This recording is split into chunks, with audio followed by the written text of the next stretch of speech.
Good morning.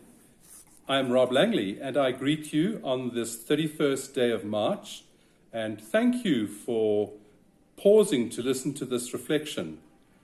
The message comes from a very well-known, all-favorite Psalm, Psalm 23, which is timeless and all-embracing. Psalm 23 was the first biblical passage that I had to learn when I was at school, from the King James Version. As Selwyn Hughes says, it turns stumbling blocks into stepping stones.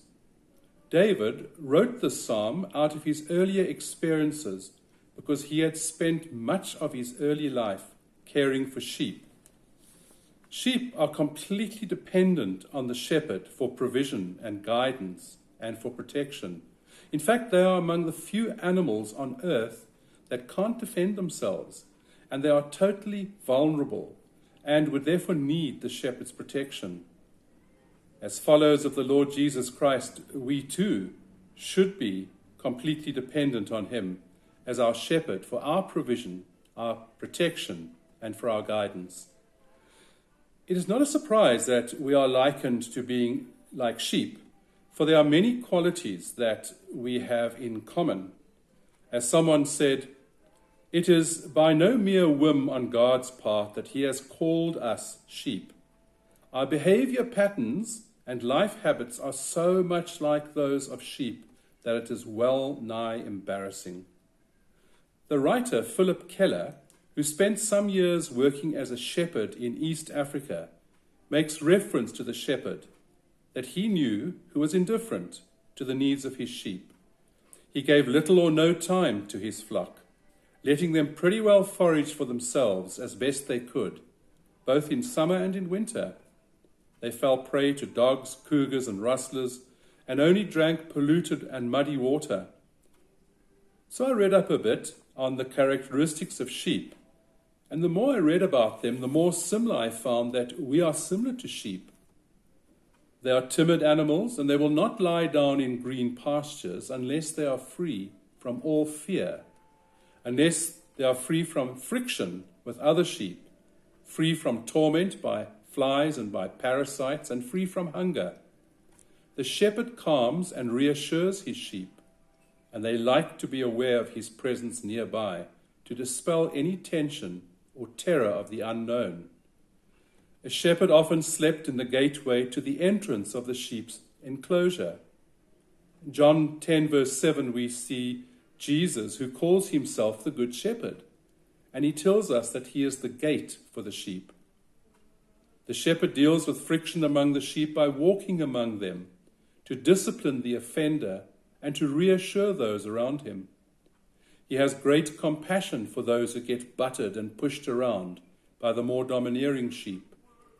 Sometimes sheep are content to forage on inferior pastures, so they need the shepherd to take them to green pastures. Sheep often prefer to drink from a quiet pool and are afraid of fast-running water, but sometimes are content to stop and drink from the murky water of polluted pools, rather than waiting to get to good quality water.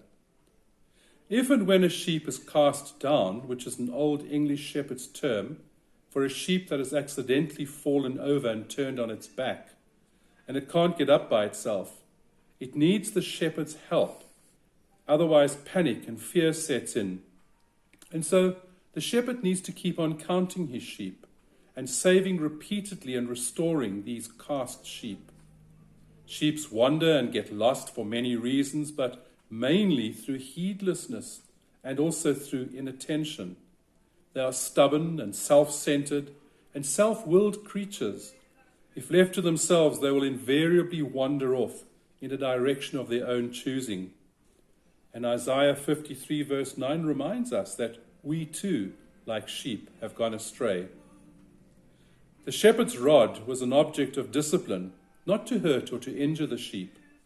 It was used to drive off wild animals, or it could be hurled slightly ahead of the sheep to startle them and to redirect it back to the flock. In biblical times, shepherds were not the most popular of people. They were often social outcasts, misfits. They were thieves or religious outcasts, often unclean, and not able to participate in temple worship. And yet, they were the first group of people that God chose to hear the announcement of the birth of his son. They were also the first group to come and see the newborn baby and to share in the good news. Indeed, they were the first missionaries. And another thought, sheep have a talent for continuously producing wool for their shepherd. Do we use our talent to produce fruit for the Lord? Psalm 23 is a really well-known psalm, and I would like to just conclude with 2 slices of bread that hold the meat together in this sandwich, the beginning and the end verses. The Lord is my shepherd, I shall not want. He makes me to lie down in green pastures because he is my all in all. And then the other slices, surely goodness and mercy will follow me through all the days of my life, and I will dwell in the house of the Lord forever. So in spite of us being likened to sheep, stubborn, self-centered, often going off on our own ways, choosing to drink from the murky waters of the world and forage off inferior food, Jesus, the Good Shepherd, is always there to pick us up, to be alongside us when we go into the valleys of the shadow of death, to carry us when we are hurt, and to calm our fears. But we do need to trust him totally to do this, and often. So do put your hand into the hand of the shepherd, and do not be afraid to let him carry you when he needs to. Have a great day. Thank you.